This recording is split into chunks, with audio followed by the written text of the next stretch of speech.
All right. Fire them up.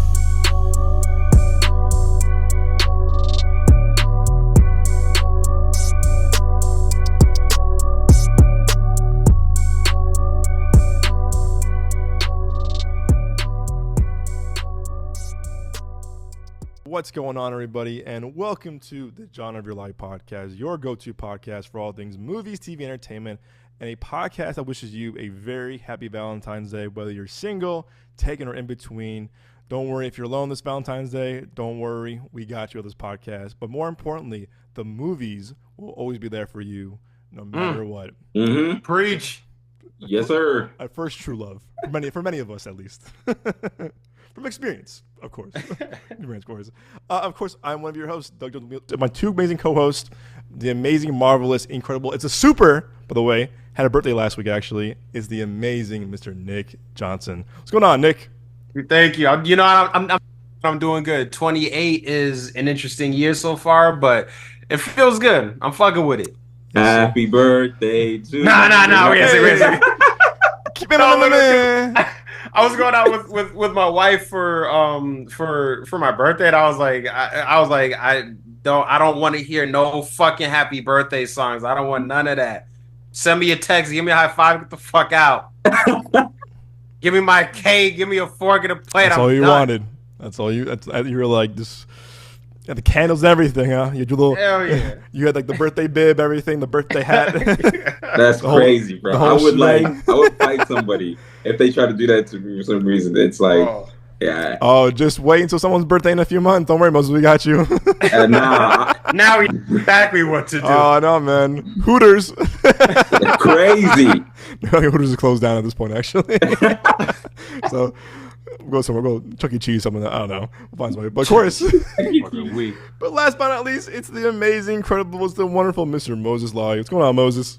What's going on, guys? Happy to be here. You know, it's gonna be a good weekend. It's Valentine's Day, and it's gonna be I think Friday the 13th tomorrow. Friday the 13th. Yeah. So it could be good. It could be romantic. Could be I don't know. Could be both. Could be romantic. Could be bad. I don't know, man. Who knows? That is could be bad and romantic at the same time. That could be a thing. A like romantic horror movie? No. A Rubik's Cube of I don't know. The choice is yours. You know, I was gonna go. Just saying. You know, you never know. But more importantly, you all here. Thank you so much for joining this week's episode. If you're new to the show, welcome to the podcast. If you're returning, welcome back to the show. We are so glad to have you back for more all about our ramblings and love for entertainment, movies, and TV. Yeah. Of course, little housekeeping. Of course, you can find the show on your favorite podcast platform, where it's Apple Podcasts, Spotify, Amazon, YouTube.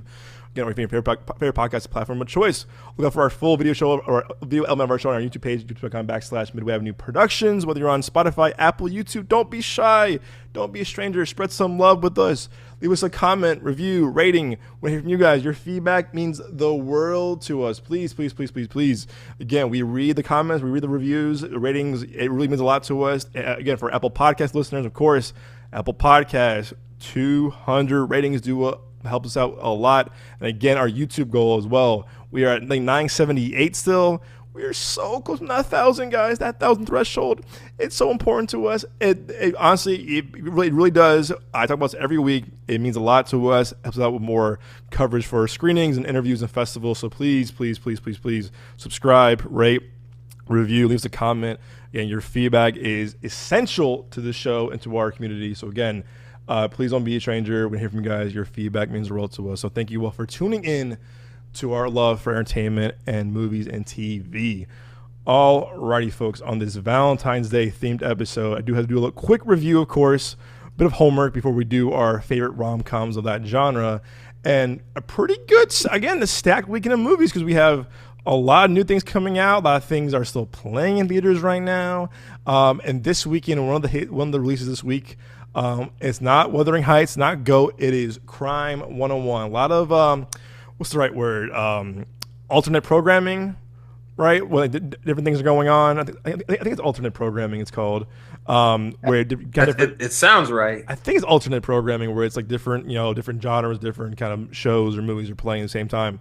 So again, it's gonna be a really kind of packed week in the box office, which is great for us movie fans. But a movie coming out this weekend is Crime 101. Probably saw a lot of trailers for it. Has a stacked cast: Halle Berry, Mark Ruffalo, Chris Hemsworth, Barry Keoghan. Well, Barry Keoghan's like on there, but again, still great cast. Again, great trailers. Again, it's a thriller. It's a throwback to those heist movies. But if you don't know, Crime 101, a Los Angeles detective pursues an elusive thief who teams up with an insurance broker for one last heist. Currently 88% on Rotten Tomatoes from the critics. No audience score. Definitely gonna go see it when I get a chance, for sure. Okay, well, again, not spoiler for you guys, for everyone, of course. I did not like this movie. What? Yeah. I'm sorry. What? I know. It's funny. You sound like everyone at the theater when I saw this on TV at the press screening. What? Yeah. Again, not spoil. Again, I know. I know after seeing the Rotten Tomatoes and the word of mouth reviews, I'm going to be in the minority of this. I've been hyped for this movie because of the trailers, of the cast. I was like, it looks like Heat. It looks like a lot of Michael Mann movies. Has a lot, almost like Drive in a way. It's set in the gritty LA. Go ahead, Nick. I'm sorry, because I know you said you didn't like it. Was Timothy Chalamet in it? I know, right? I'm like, because I was like, you didn't like. I'm like, when you said like 88% of Rotten Tomatoes, I'm like, God, damn, that sounds pretty good. That sounds pretty good to me. It was funny because the embargo lifted yesterday morning. I had to hold my reaction for social media till that morning, and I was like, cool, I'm getting in trouble, of course. And I scheduled my little reaction to our social medias. You can see it on YouTube and all that kind of stuff now. But I was like, I'm kind of curious, whatever. But when I logged in yesterday morning at work, when I took my phone, it had 100 at the time, and I was like, man, I am the opposite for some reason in this movie. And again, keeping this non-spoiler for you guys and for everyone else, I think this movie did not work for me. The first 20 minutes, I said, uh-oh. And for me, at least, where I was like, it just had this it wanted to be Drive a lot where I was like, and I just watched Drive like a month ago, a few weeks ago. So I was like, oh, you're trying to do this kind of like LA noir thing. Okay, trying to do this. All right, I can get behind that. And from the trailers, I thought it was gonna be more like, someone pitched to me as like, oh, it's the Lincoln Lawyer movie that I love, Heat and Drive, and I said, well, that's great. That's up my alley. I love those movies. I'm like, great, it's awesome. Yeah. And 20 minutes in, I said, something's a little off here. And for me at least, I like everyone involved in this movie. The biggest problem though with this movie, again, no spoilers. Chris Hemsworth looks out of his mind bored in this movie. He looks bored. Mark Ruffalo is kind of just being Mark Ruffalo. There's not a lot of depth to their performances, and excuse me, I'm like, wow, I think Chris, also, I appreciate when Ruffalo's been doing this a lot longer, of course, in terms of the acting, but I love Hemsworth when he's not doing Thor. Like El Royale, he's so good at El Royale, the kind of that Manson-esque, cult leader. He's so good in that. Even in stuff, not as good like Black Hat, not great, but Spiderhead, not a great movie, but he's still good in that because he's not playing Thor. His small cameo in Star Trek, it works great. Rush, I love Rush. You know, it works. So I love him kind of playing not the typical, like, all right, you're playing like the macho, guy, whatever. And in this, he's kind of just like walking through this of like, yeah, I'm a thief. What you got for me? Okay, sure. Okay, now I'm mad at you. It's like, bro, you gotta have some emotion. Like, come on, I know you can do it. He just looked really bored. He looked very kind of just like he wasn't impressed the entire time. And I'm like, okay, all right, I'm sure. But he looked depressed, you said? He looked depressed. He just looked like he didn't want to be there. Like, and all these talk shows of like, I produced this movie, I'm so proud of it. I was like, you don't look proud of this movie from your performance, if you ask me. You look tired as hell. Yeah, I'm like, I'm not liking this performance. It was very just like, I think he was trying to mimic what I think Ryan Gosling did in Drive, the whole kind of stoic, very cold, very bitter. But like, I was like, I'm not liking this. And Mark Ruffalo, who again, I like him not playing the franchisey kind of stuff, but he plays this like cliche detective from LAP detective, where he's like, I had to get this guy, like I had to get him, and it's like, oh my, come on, man, like this, you're playing a typical cop. It's like, oh, like I can't sleep until I justice to this person, and I'm like, fuck, like we're doing this like cliche thing. I'm like, okay, we're doing this. And to me, it just felt so derivative of all of the crime movies, other like, you know, heist movies. I'm like, you're not wowing me. I felt like it felt like a very kind of like, hey, let's get some like cool highlights from other cool heist and crime movies, put it in one with some new actors. And I was sitting there, Doug, and yeah, go ahead. No, I was gonna say, I mean, like for some reason, like you're pitching me to get more excited about seeing this movie for some reason. Oh, I told myself I don't know why. It's like, oh wait, all the crime movies, you know, all into like one. It's, you know, it's cliche. For some reason, it's like I don't know. Maybe it's just me, you know. I told this to Lee after the movie, or probably after the movie. I said, I bet you my boys are gonna love this movie. I bet you I'm gonna be the opposite one here. And I said, maybe it's just a me thing, but I'm watching it as like, wow, like, there's this whole subplot with Chris Hemsworth, and I'm gonna butcher her name because I don't mess it up, because she was in Top Gun. It's Monica Barbaro. Yeah, who's I thought was phenomenal in that Bob Dylan movie. She was so good in that Bob Dylan movie. She was great Actress. They have no chemistry, and my friend Nino of the show, like him and I were like, yo, they have no chemistry. Like how they meet is weird. Like their dates are weird. I was like, wait. Are y'all in love? Are you holding her hostage? I'm so confused because I legit felt no chemistry. And again, I'm not trying to like, you know, hate to be cool, but I'm like, I didn't. There are these scenes where it's like, you're supposed to be in love, or you love this girl. You like me? Yeah, sure, yeah. Okay, you want some food? Yeah. And she's like trying to like, and she's acting laps around Hemsworth. And I hate saying that, 'cause I love Hemsworth as an actor, as a performer. I hate the word hate, but she's like so into it. He's like, yeah, sure. It's my stuff. Yeah, okay. It's like, hey, I mean, she is an Academy Award nominee. She's great. But I know Hemsworth is better than this. It's like, come on, man. And I'll tell you what, though, the saving grace of this movie, for sure, is Halle Berry. Halle Berry saves this movie. Halle Berry is doing everything she can, for me at least, for saving this movie. She plays this kind of like, you know, she's in LA, of course, real estate agent, has these powerful clients, all these kind of typical douchebag Bel Air people, kind of very kind of like entitled, very kind of like kind of look down on people like her, of like, oh, you're this, whatever. And you feel for her because, I won't say anything, but what her character is dealt with at her work and her situation. You're like, oh, I feel for her. Like, we've all been there. It's like, oh yeah, we were this or whatever. You feel for her, and she's acting her ass off. There's a scene at a bar with her Hemsworth where she's just lapping around, and performance wise, of like, wow, she is killing this, and she's, to me, the best part of the movie. Right behind that, front of that, behind is the cinematography is great. Production, you know, again, I think all of us are the same way. I love practical sets, practical action scenes, car chases, whatever. The car chases are cool. The practical effects are cool. Shooting in LA, which most of you know firsthand, is rare nowadays. To shoot a feature film of this kind of mid to tier budget movie in a city like LA with real sets being built, practical cars, all that. And I was like, wow, they're actually shooting on location. They're shooting with, you know, great sets in LA with great actors and real people. And it has everything I love about movies in general and crime movies. But watching this, I just felt bored. I felt so bored.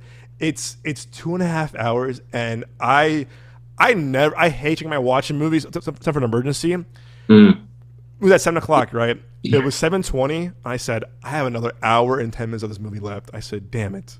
I said, wow. I'm just bored. I was so bored. Again, I know the comments are gonna be like, you know, I'm fully expecting to be like, you know, tomato, angry mob. Hey man, we'll get more comments. You know? I'll take it. Listen, all press is good press. You're right, Moses, bro. Genius. You're so right. And I was sitting there. I'm just like, fuck, man.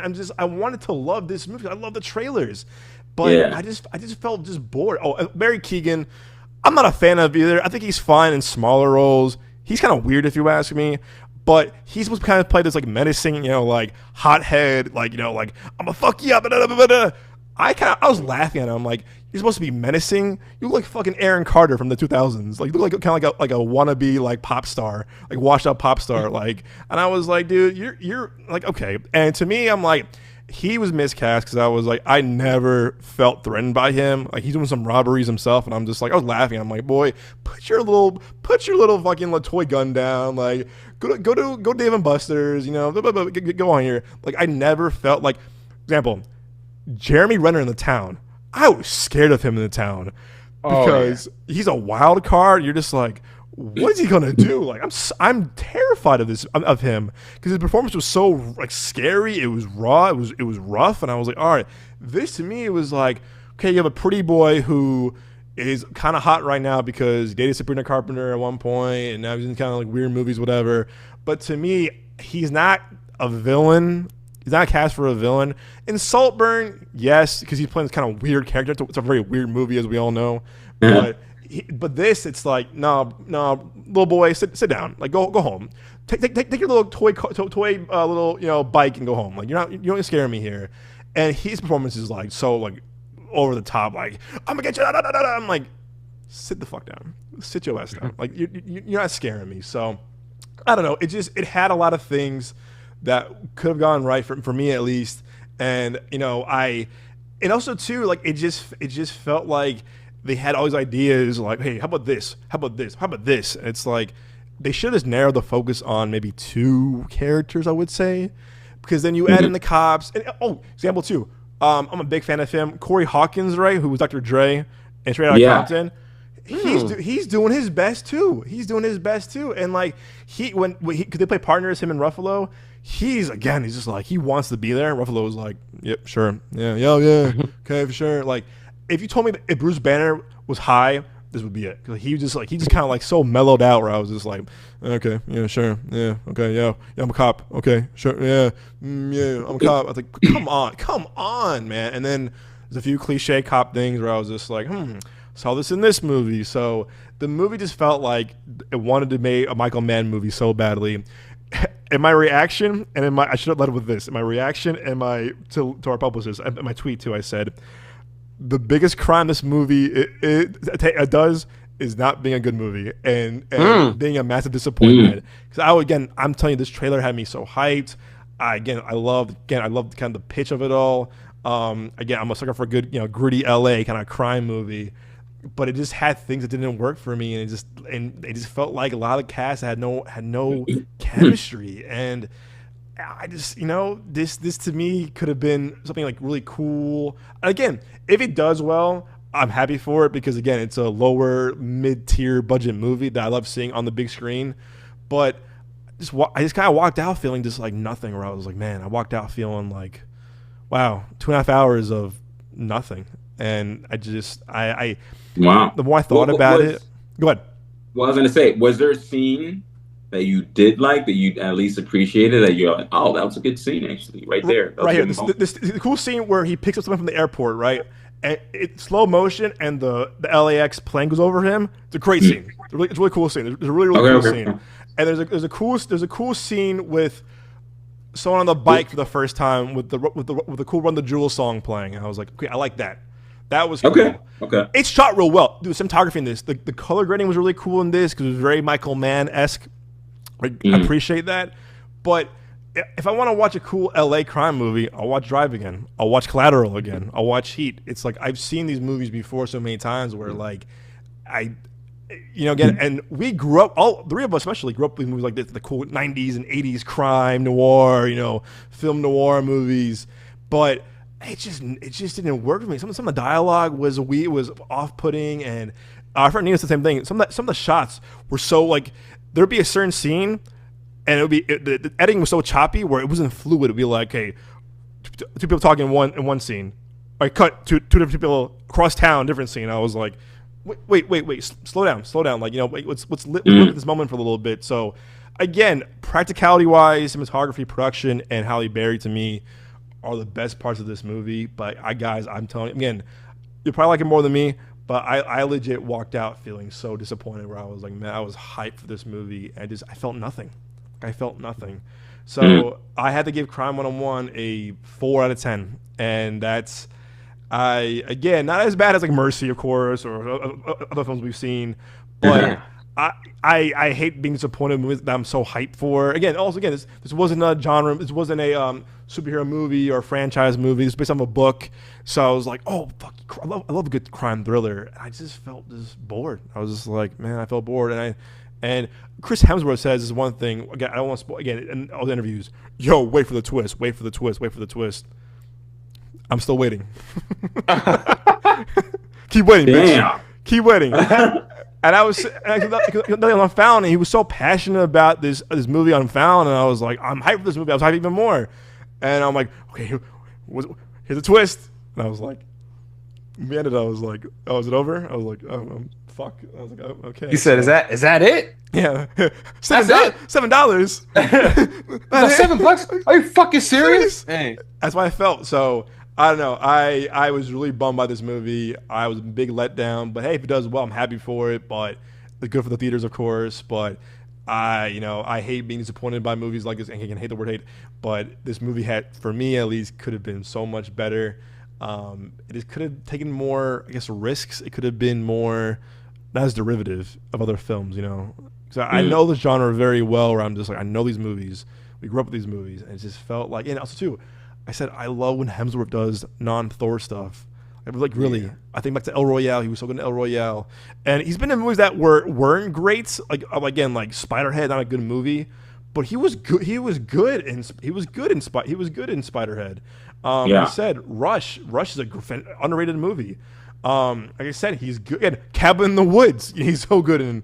You know, he's good. But when he does kind of like this Thor-esque thing, I'm like, no, bro, like you're playing the macho guy. It's like, nah, man, like play more subdued. And he plays a macho-esque person in this, but it's definitely subdued compared to like, you know, Extraction or 12 Strong or Men in Black, whatever, you know what I'm talking about. But like, so I know it's capable. It's just like this could have been great for me. It didn't work. So I'm looking forward to seeing what y'all think of this movie when y'all see it, because I hope you like it more than me. I genuinely do.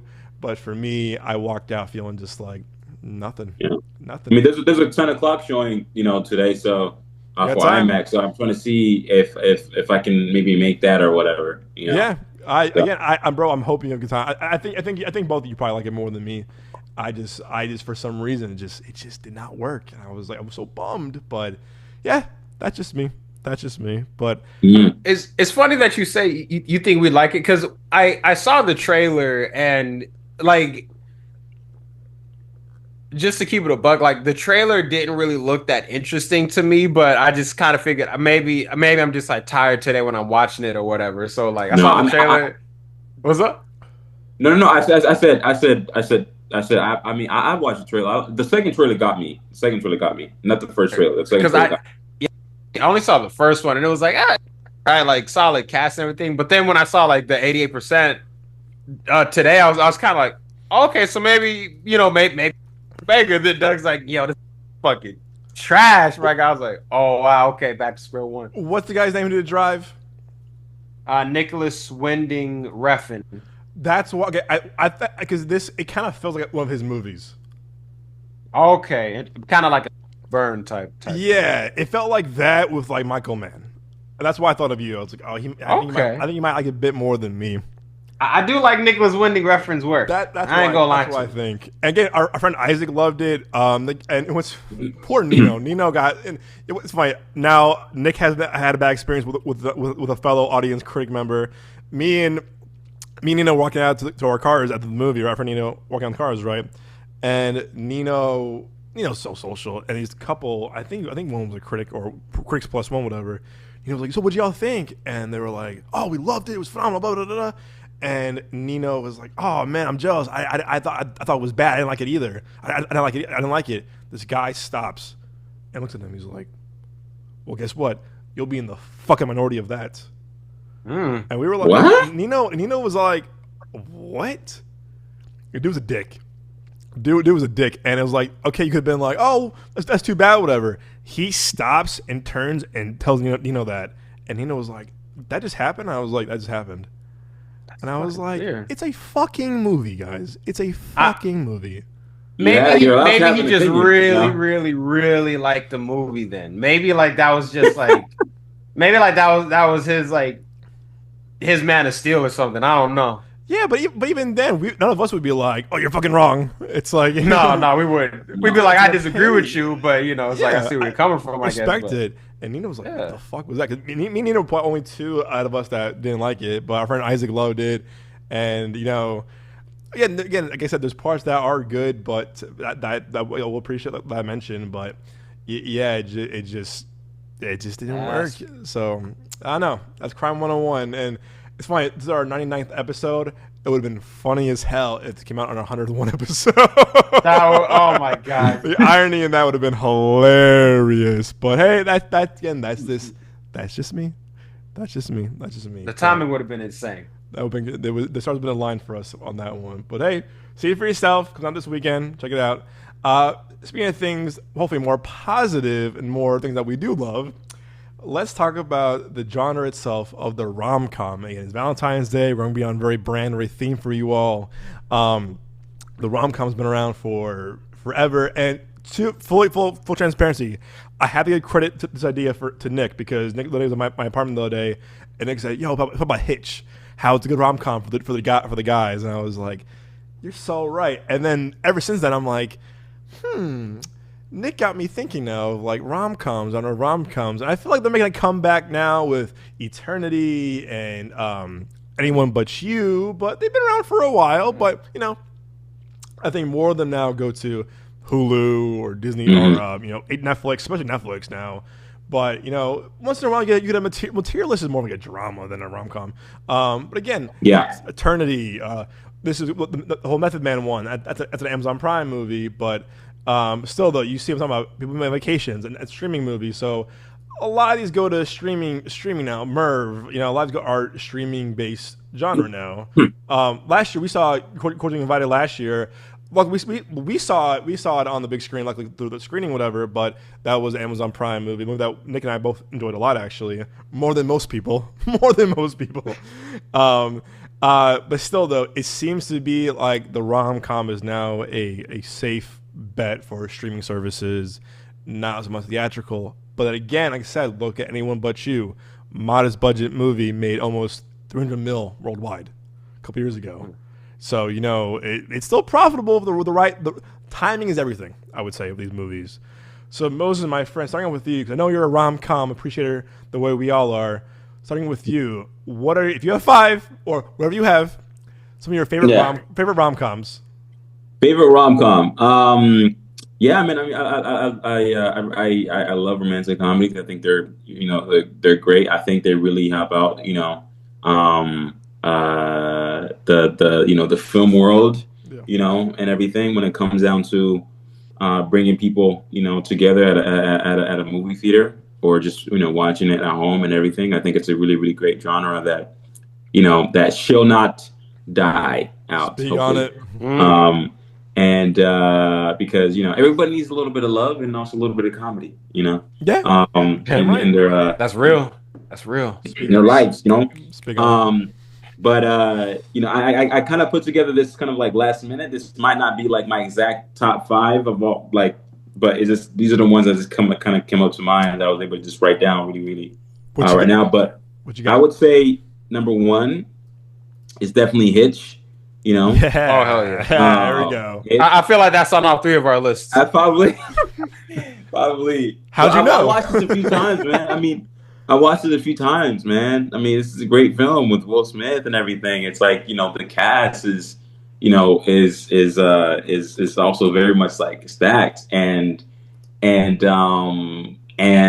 like with Kevin James is also in it with Eva Mendes as well. It's like I remember watching this and I'm like, man, like this is like, am I gonna get to a point like this in my life? Because I was younger and everything. Am I gonna get to a point like this in my life where it's like, I have like my romantic world is very similar to like this, to what Will Smith is basically dealing with or whatever. 'Cause, you know, I was young and everything. But yeah, He's like, is that me? is that me or whatever? Or because, you know, I really thought, like number one, the movie was really, really great and was very, you know, cool and everything like that. But I was like, man, like, you know, like I was like, man, like I was like, I wanted to be like kids because he's like a cool, suave guy and everything like that. And I was like, I wanted to be, you know, kind of like him too as well. But it's a really fun film. But you know, it deals with a lot of sort of like you know, like issues that we're dealing with now and everything. You know, but I don't know. You know, I can't exactly, you know, explain too much or to my reasons, but you know, I just know that I really, really enjoyed this film because I knew I kind of grew up with it watching when I was, you know, younger and everything like that. It came out 2005. Peak Will Smith, man. This was Will Smith at his highest. This is like, it really was. This is like the Bad Boys. This is Hitch. This is I Am Legend. This is I, Robot. This is like, this is peak him, his career. And it's him being this physical too, like in his shape, the shape he was in, and just like the 2000s. I mean, again, the late 90s and 2000s, mid 2000s was era Will Smith.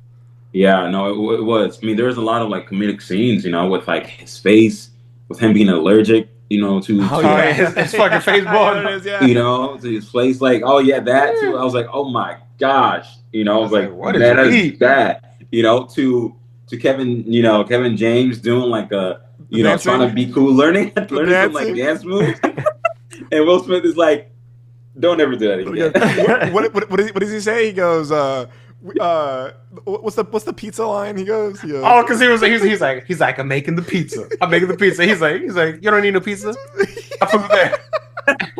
And what's great too is because that song was like of that. I mean, it's popular. It was of that area. That was a new song at that time. So like, oh, this that new Usher hit. Like, oh, yeah. You watch that scene, you know exactly what year this movie came out in. Yeah. No, 100%. It's funny, and also with one, there's like a comedic scene too as well when Eva Mendes' character and Will Smith's character, they're like on like this like they're like on jet ski and everything, and she kind of like falls off. I was like, damn, that must like hurt somehow. I don't know, but I thought also doing too as well and everything like that. Wait, I have a question. Did she? I'm forgetting. Does Will Smith kick like Eva Mendes like out of the? I think he does. Yeah. I think he does. Yeah, because his jet ski, like the battery had ran out, and so he's like, I got to get on yours, but I gotta like drive it because you know I'm about to take it to like a surprise. So she gets in the back, and as he reaches his foot over, he kicks her by mistake. That was the first date too. Yeah, that was first date. And that's crazy, man. Like, she cries at Ellis Island. She sees the signature. Like, oh my god. But no, it's crazy is that, you know, this movie also made me think about like that one scene with Kevin James' character and the girl that he was dating, right?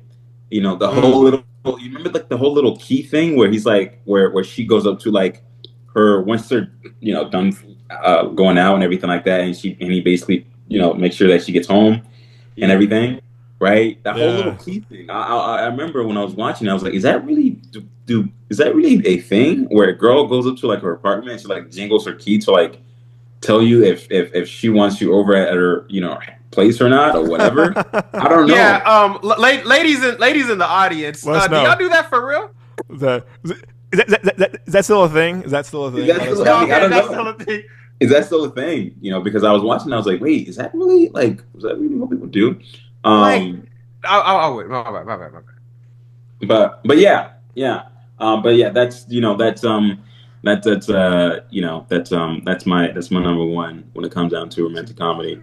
I would say another one is Love Actually and everything, which I really I just saw that, you know, literally a couple months ago, and then I watched it like for the first time. Yeah, a couple months ago and everything Wow. like that. I remember watching it, and I was like, man, this is a really, really good movie. I know it's like a romantic comedy and everything like that, but overall, it's like a really good movie. And I love movies that feel like it should be an ensemble, and Mm. everything. And then this movie, should in this case, it is an ensemble. Everybody is basically in this movie that is British. Pretty much. Yeah, at the time. And then Liam Neeson. Yeah. I mean, and then like I said, Liam Neeson and everything like that. It's like Hugh Grant. It's like, yeah, you have Bill Nighy. It's like you have Emma Thompson. It's like I think Colin Farrell is also in this too as well, and Kristen, Kier, yeah, Oh, what's homegirl's name from? Keira Knightley. yeah, also Keira Knightley. Knightley too as well. And what's our man's name? Oh my gosh, Chiwetel. Yeah, it was also. Chiwetel Ejiofor.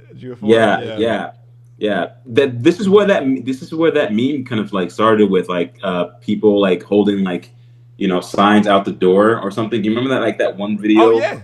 It's iconic, dude. Yeah, it's iconic. It's movie made that iconic. Yeah. Yeah, it's a very iconic sort of like a scene that SNL also kind of like that's right. did like a Pete Davidson. Yeah, it was funny. But yeah, I just remember watching this and everything like that, and I was like, damn, man, like people would do like number one, it's like people do the most crazy thing for love, and number two, it's like number two, you realize like, man, like people are it's like when you meet somebody, it's like you're really really like you're really really in love with them and everything like that. Yeah. And the one thing I didn't exactly like I understood, but it's like when his character, right, the person that's holding like the signs and everything, right? Yeah. I it's like I wish there was like more to that, because I know his character, spoiler and everything like that, because he's supposed to be the friend of he loves his best friend's wife. He loves his best friend's wife, basically. Hell no. That's right? I cannot co-sign that. No. That's what I'm saying. It's like it's it's a little strange and everything, but it's like it sounds kind of strange. Yeah. No, it's like you hit this thing, and how you hit it is by being rude to the wife and everything, and you're being rude to her for like since you've been since forever, since basically, and it's like you finally basically like confess in a way by doing this, and how we basically see that this best friend is in love with his best friend's wife and everything like that is by the wedding video that he does for them, right? Yeah, and everything like that. Like he does this wedding video.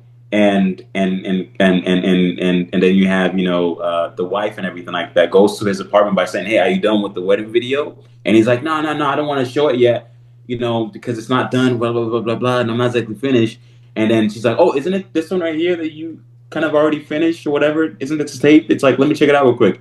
And then she puts on like the tape, and then she starts watching it, and then you start to see kind of like his love for her kind of like unfolding as you're watching she knows too the film and everything like that, because the wedding is completely focused on her throughout the whole entire wedding, the whole entire wedding video that he made and everything, and she starts to realize, wow, wait, you have these things for me. It's like I thought you hated me, whatever. It's like, well, no, I love you, whatever. It's a tough scene because it's cringe, but also it's very cringe.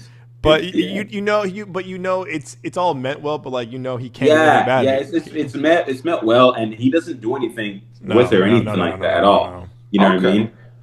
It's just like it's just like he just like realizes that he has these feelings, and for him to kind of dodge him off is to kind of like push her away or treat her.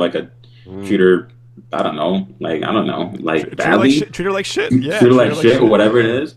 But of course, like he still cares about his best friend and making sure that nothing happens. But there's a lot of like great moments and everything like that, because it is an ensemble film. overall, right? You follow all of these people and their sort of like romantic sort of like life and everything throughout the whole entire film, It's a great movie. and you follow this boy and his character kind of like, Yeah, telling his I'm in father that he's love. also in love, too as well. It's like that. I'm also in love with this girl. She's leaving away soon. I gotta go, chase her in the airport, like that cliche like airport scene It's where so good though, Yeah. man. it's like chases her, in the airport. But yeah, it's a great film. I really enjoyed it. That's definitely up there for sure. Yeah, Yeah. that scene right there is cute. And all right, again, also good in this is the great Alan Rickman, R.I.P. Alan Rickman is really Snape. Yeah, There he is. yeah, And again, he plays a douchebag character too, but yeah, he plays it well. And there's that great scene. There's a great scene where with Mr. Bean at the Macy's store, he goes, "Do you want a gift wrapped?" And it's like 30 minutes of gift wrapping that like stupid necklace. He's like, "Oh," he's just like, no. He goes, he just walks away from it. yeah. No, I mean, I would say out of like all of these like characters and everything like that, the one that I knew that I really like enjoyed was you kind of followed Hugh Grant's character a little bit, Yeah, with sweet. his, because he's supposed to be the prime minister, right, Yeah. and everything, and you kind of like follow him and his sort of like love journey a little bit, and how he basically fall in love with like a nobody, right? It's like you're this prime minister, and then you fall in love with somebody that's like that nobody like pays attention to or whatever. But yeah, it's definitely up there. Sorry, go ahead. No, my bad. You one that has not aged well, and I love him as an actor. That Billy Bob Thornton scene as the American president, that scene has not aged well. Oh my god, yeah. For obvious reasons, as we all know. I won't be in no politics involved in the show, of course. But for obvious reasons, that whole Billy Bob Thornton American president sub scene has not aged well. Has not aged well. Oh my goodness, man. I remember watching it, I was like, man, we really like this, bro. Yeah. I'm like, are we really like this? I watched that during Christmas, and I was like, I haven't watched it in a while, and I was like, oh, the scene is not aged well. I was like, go ahead. I gotta check this movie out now. Yeah, but just for this scene, just for this dude right here. But yeah, great movie. Great movie. But my third and everything, I would say, is Think Like a Man. Yeah, Think Like a Man. Great, another ensemble, film and everything. You have everybody in this film. I haven't seen it in a long time. Yeah, same here. But when it came out, it like everybody watched it. Everybody watched it. It was a massive hit. It was a massive hit. It's about basically, I mean, it's about like woman essentially trying to get into, like the sort of like male like mind and everything like that. And how they do that is that they realize that there's this book out there, right? And Steve everything. Harvey. Yeah, Steve Harvey, plays this author, It's like he plays this author. Come on, player. oh hell no! Oh hell no! He's like Survey Shan. I'm sorry. That awful impression. Oh my god! But he, he So plays funny. this author. He plays this author, that has this book and everything that tells you what a man really, really thinks and how you should think and how you can also think like a man, especially if you are trying to get into a relationship and everything like that. And you follow all of these characters and everything, trying to, go through their own sort of like personal relationships and everything. And, you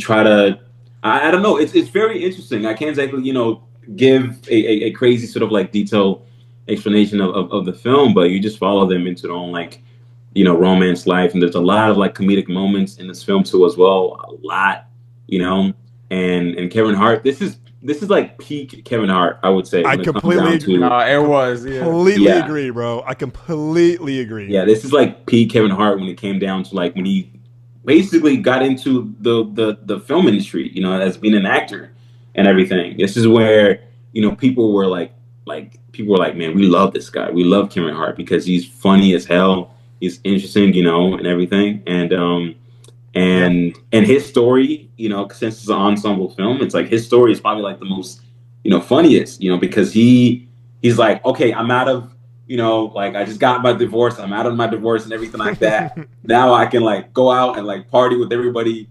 And then you have the scene, you know, at the end or whatever it is, you know, where he's like with his guys, with his friends and everything, like at a bar. Is, you know, the friends are, you know, they're like, I think they're talking about like, they're like, yeah, you know, I miss my, you know, girlfriend, blah blah blah blah. She was great and everything like that, you know. And Kevin Hart's like, no, we should like blah blah blah. We should like go out and like turn up. And as the conversation is going on and kind of going on, Kevin Hart kind of just like sits there. I mean, his character kind of like sits there and like silent and kind of like thinks a bit, you know. And he's like, all right, guys, I'll be back. I gotta go use the restroom. You know, he goes to the restroom and he cries on the phone about wanting his like girl back and everything. You know, I thought that was very very comedic. And I remember going to watch this with like my older brother with like my family. You know, it was great. It was great. But yeah, it's you're so right about the Kevin Hart. Also, too, this is Kevin Hart works better with an ensemble. Oh yeah, I think he does. I think he does. He's not a leading. The Rock too. The Rock and him worked well together because they have an ensemble like Central Intelligence or Jumanji. Yeah, and like they need an ensemble. They need an ensemble with their movies. And to your point, this is peak like his best stand-up specials. This is like to your point, him becoming more of like a leading man, more of like a household name.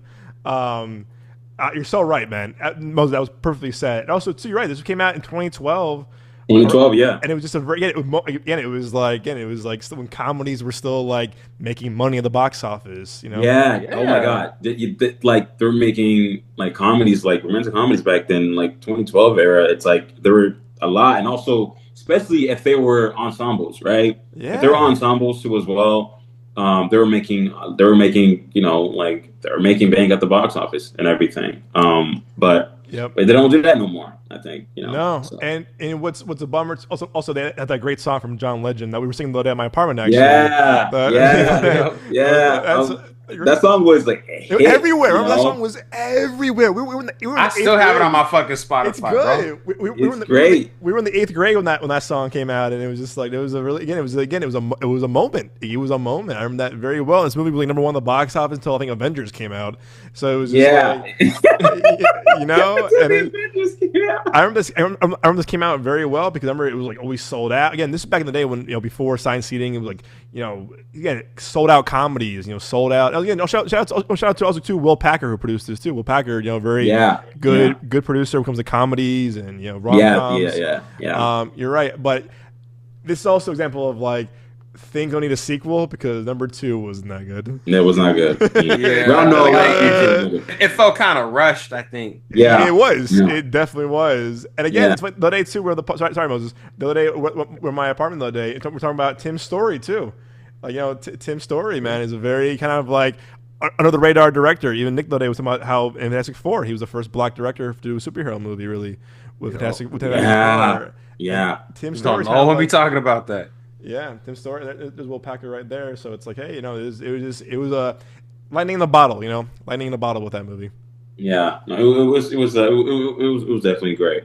But yeah, my number 4th, I would say I can't exactly, you know, give like a crazy detailed explanation for it, but it's this movie called Love Jones. I still got one.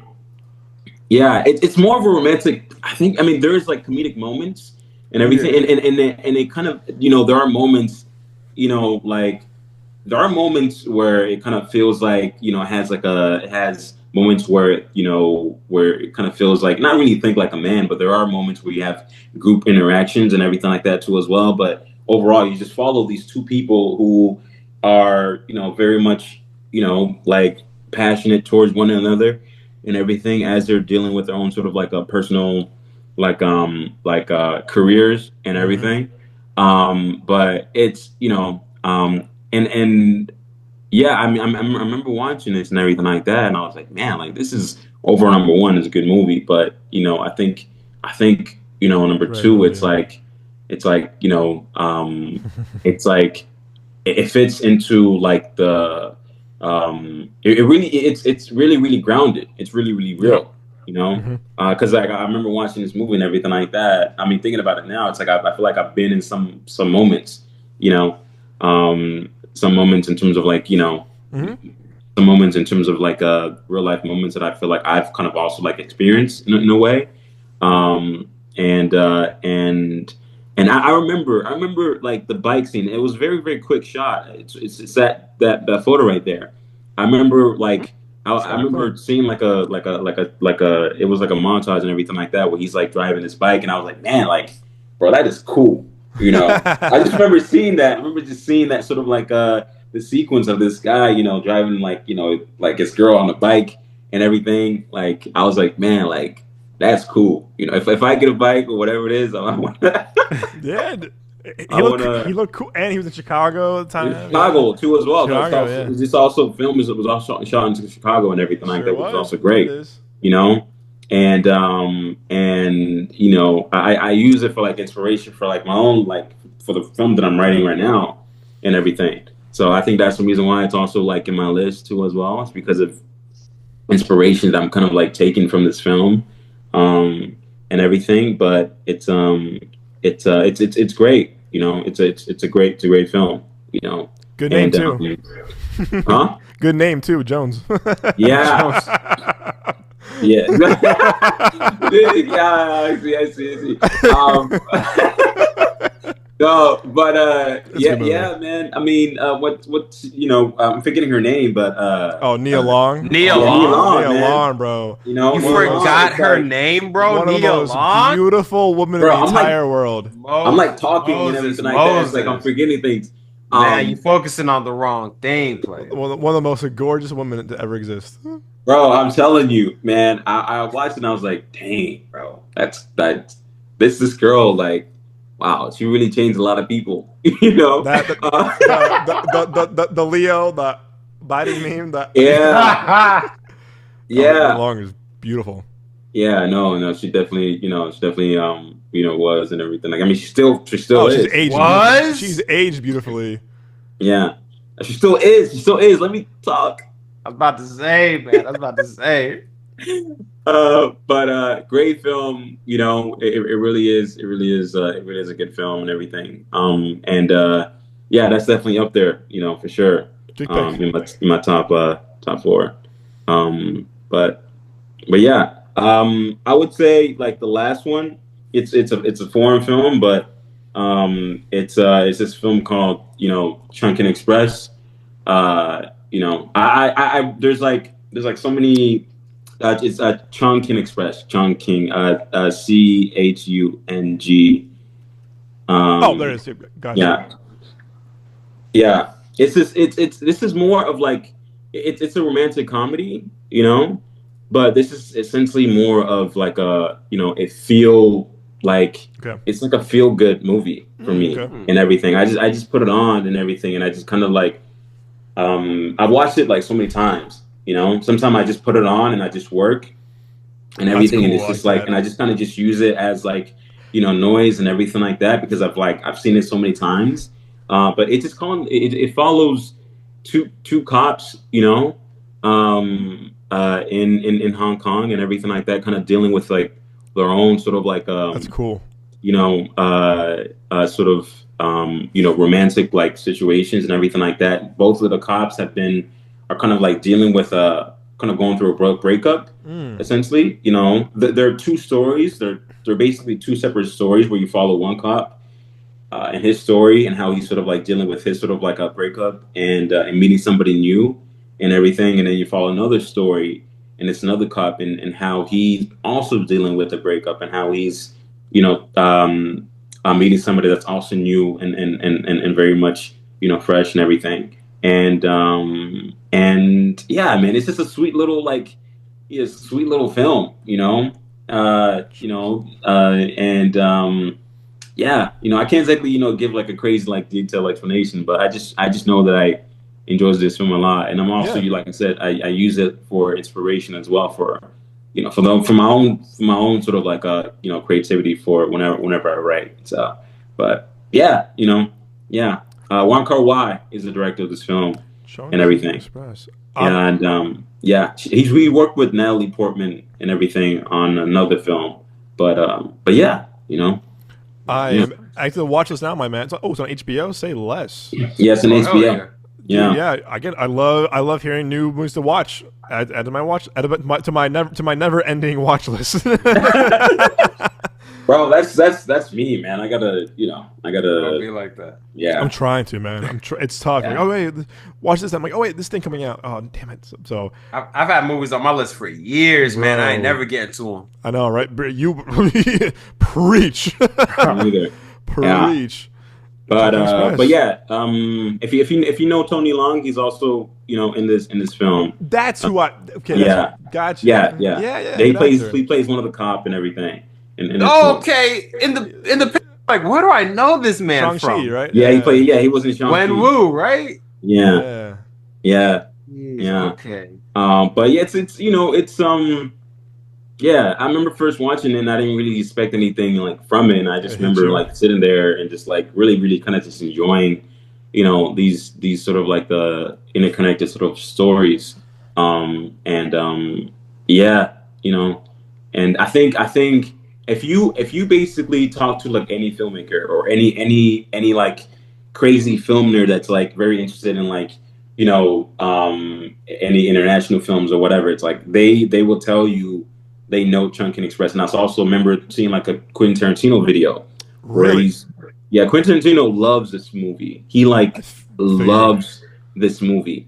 He loves it so much where he created a video. Basically, he created a whole video explaining to you why you should go see this movie. It's literally type in Chungking Express Tarantino. and type in Quentin Tarantino. Come on, man. Guess this movie, man. Like, come on. There he is. Oh my god, right there he there. is. come, guys. I know how he is. He literally gives you like a whole detailed explanation like to why you should like go see this movie or whatever it is. And I remember they literally made a poster. I remember they had like a poster because I think they did like a re-release, right, of this movie, Yeah. and it threw in like Quentin Tarantino in like the Really? yeah Well, because there he is. Oh, He's like an author. Like, look, yes. he's not even like in this movie, but It's just there. oh. he's not in this movie. He's That's not, he didn't kind of a write- hard flex. He didn't just write the floating, movie. bro. It's just right there in the corner. He didn't direct this movie. He didn't produce it. That's hilarious, bro. Hold All on. he did was like make a video, had like a backdrop of like the poster or whatever it is. It's like, hey guys, so Yeah. Oh my god. here's why I think you should go see this movie. Chungking Express hilarious, is a love bro. letter to Hong Kong, whatever, blah blah blah. And it's like, it's interesting, interesting. But yeah. Yeah. How is it? Is it Quentin Tarantino's? How is it? Oh no. I see. Maybe Rolling Thunder was his. Because I know he has what's his theater in L.A. by you, Moses? What's his theater? I'm forgetting the name. The Vista. Yeah, I think so. I think it's a Vista. It's a 70mm projector. New Beverly. Yeah. I think, but he might have two. I know New Bev is his main one. Yeah. Yet another show in Hollywood. Once Upon a Time in Hollywood. Every Friday this month in LA. But that's hilarious, bro. He's just there in the corner, bro. He's just there in the corner, He's just lurking, bro. I'll tell you what, though, you're right though. Yes, Tarantino is Tarantino. We all know who he is. But this man loves movies, and he'll brag if he loves your movie, he will be your biggest supporter till the end of time. Oh yeah, no, seriously, yeah. I mean, also like, Quentin Tarantino, loves Wong Kar-wai, the director, and everything like that because he's made a lot of great movies. But I remember seeing like another video, Barry Jenkins. He also loves Wong Kar-wai. He also loves this film, too as well. And if you watch, like Moonlight or whatever movie that he's done, you can tell that he's very much inspired by the director Wong Oh, Kar-wai. really? Yeah, Okay. he's very much inspired by I do like Oh, Moonlight. yeah. He's Oh, very wow. very inspired Oh, I by see. There it is. by Wong Kar-wai, and In the Mood for Love is like, this is not a romantic comedy at all. It's a romantic, drama. That is like my only film that I probably suggest to you guys. There's another film of this director that I would suggest, just throwing it out there. It's a great film. It's a great film. If you want to like really really tap into the idea of how somebody falls in love with somebody with no like, there's like no crazy romantic scenes or anything like that. It's just like by complete gestures or whatever. I think In the Mood for Love is a great. It's also on HBO Max as well. So Okay, good. Yeah. In the Mood for Love. All right. In the Mood for Love. Yeah. Yeah. Also, Tony Leung is also in this movie too. I was about to say, is that him again? Yeah. He's a working man. He's also in this movie. Yeah. It's a great film. It's a good film. But yeah, that is it. I'm done talking. I feel like I've talked. No. Excuse me. Yeah. All right. Yeah. Also, too, it's a very picks. I feel like people wouldn't let's say like, oh, like people say, oh, probably like a certain group of movies, but these were very unique. So I like that a lot. Yeah. Nice Yeah. thing, So Moses. Hitch, Think Like a Man, Love Jones, Chunkin Express, and Love Actually. Great movies. Good That's picks. a damn good picks. list. All right, Nick, my friend. Beat that, y'all. Yeah, checkmate. Could you imagine? I'm like, oh, okay. What you got for us, Nick? No, for me, I mean, like Hitch is up there. I ain't gonna. Yeah. It's funny, my boy. Because we were like all at the. And he had my boy Addison. He had like when we were kids, and because growing up, I just looked at it as like, oh, this is just a Will Smith movie, and that was like one of the reasons why I loved it so much. But no, dude, it's a rom-com for dudes, and I was like, man, what are you talking about, man? That's crazy, dude. He's like, no, think about it, because the whole thing is about like falling in love and like blah blah blah. It's just Will Smith at the forefront. I was like, oh shit. So like I've always liked the movie, but like that made me look at it a little bit differently. And one thing about the movie too that I do find kind of cool is like it is a pretty smart movie, because on the bonus features they're talking about like like a lot of the stuff that a lot of the methods that the character Hitch like utilizes, it is based like in the actual like psychology of dating and relationships and all that kind of stuff. So when he's like spouting out statistics, when like at the beginning he's like like 90% of what you're saying ain't coming out of your mouth. It's actually true, because a lot of it for that scene, like a lot of communication is just it's so much like nonverbal body language, all this kind of shit before you've even said anything. But no, it's like it was just something about it. It's like it's a nice kind of like chill, kind of easy movie to watch. Like it is funny, like there is some heart to it. And also just visually it's kind of cool, because everybody is like everybody had that 2005 drip. You know what I'm saying? Like everybody kind of had some Yeah. and everything like that. And I was like, I need to be on that. But Hey, I think it's coming back, man.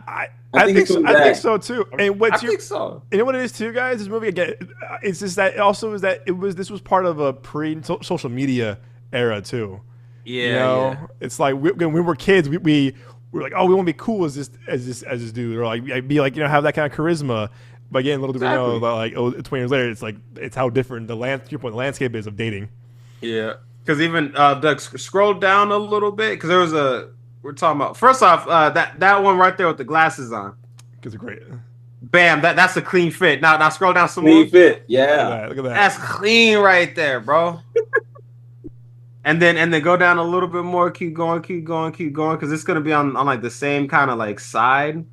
Yeah, keep going. Yeah, right there, the suit. Power suit. Ease. Yeah, he knows what's up. He's like, I'm about to go slap some motherfucker at the Oscars player. Your head's going up his ass. That's crazy. So I was like, good morning, Will Smith. He's like, watch your mouth. Watch your mouth. But no, yeah. So Hitch, and I'm gonna go with.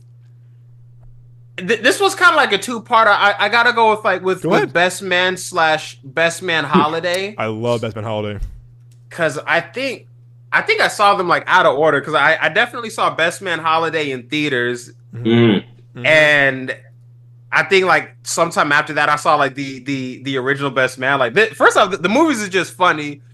Taye Diggs' character, for those of y'all that don't know, like Taye Diggs' character, he plays this dude. He's a writer. His best friend is Morris Chestnut, who's like a famous football player, and Taye Diggs, he writes this book, but the book is about when I smashed my best friend's wife in college. But that's crazy. They weren't like really like together, and blah, but the whole thing is like this really successful book. My best friend is about to be married. I'm the best man at this wedding, but Morris Chestnut, like he hadn't read the book, didn't really know like what it was about.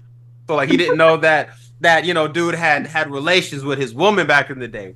But everybody else in this picture fucking knows, and they're all like they've all been like best friends since college. So a lot of the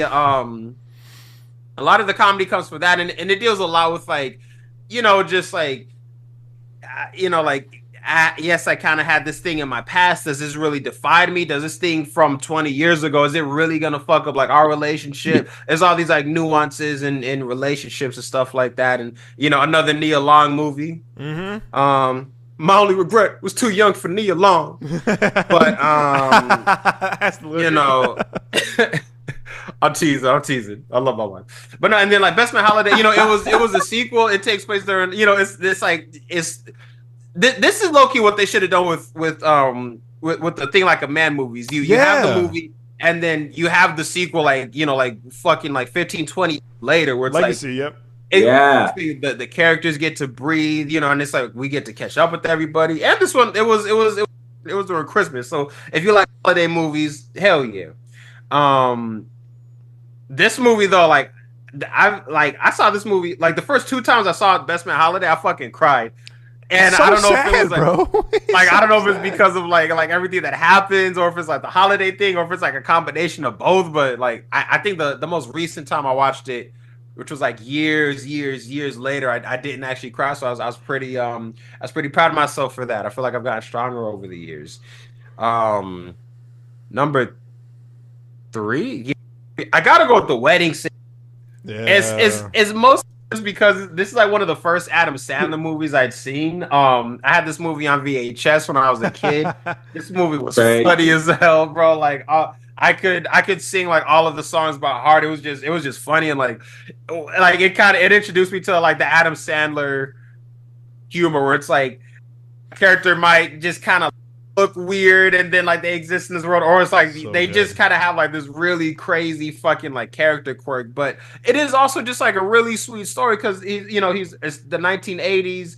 Dude's a wedding singer and he just he wants to find love and get married. He's about to. This is kind of the setup, but he's about to get married and it doesn't happen basically. So then it's like him kind of like trying to come back from that, and he's like Drew Barrymore is the main love interest, and it's just really really fucking funny. Probably shouldn't have been watching it as a kid, but fuck it. Oh, I did. You're good. Like this, like it like for real was just fucking hilarious, man. And damn, what's my number 4?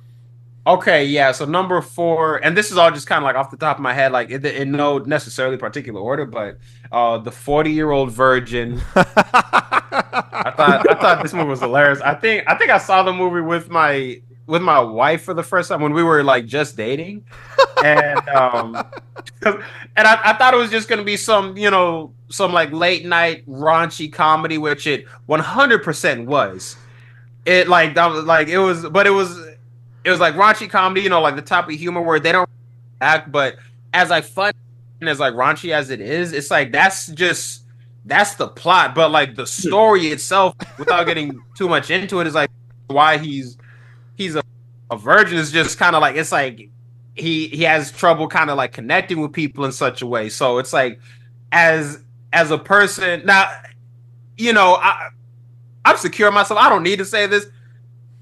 I ain't no 40-year-old virgin, you feel me? But like there are like certain like character aspects where it's like I can kind of relate to that because I can kind of understand what it's like to kind of feel like, like I keep trying to put myself out there, but I'm not really it's like I just haven't found the right one. I'm not really making connections the way I want to. So then you kind of, you'll close yourself off a little bit, and it's like I'm gonna just try to stay in this comfortable space and not really like venture from it. But the only reason you're with anything in life, whether it's like finances, love, personal goals, whatever, like the only way that you can really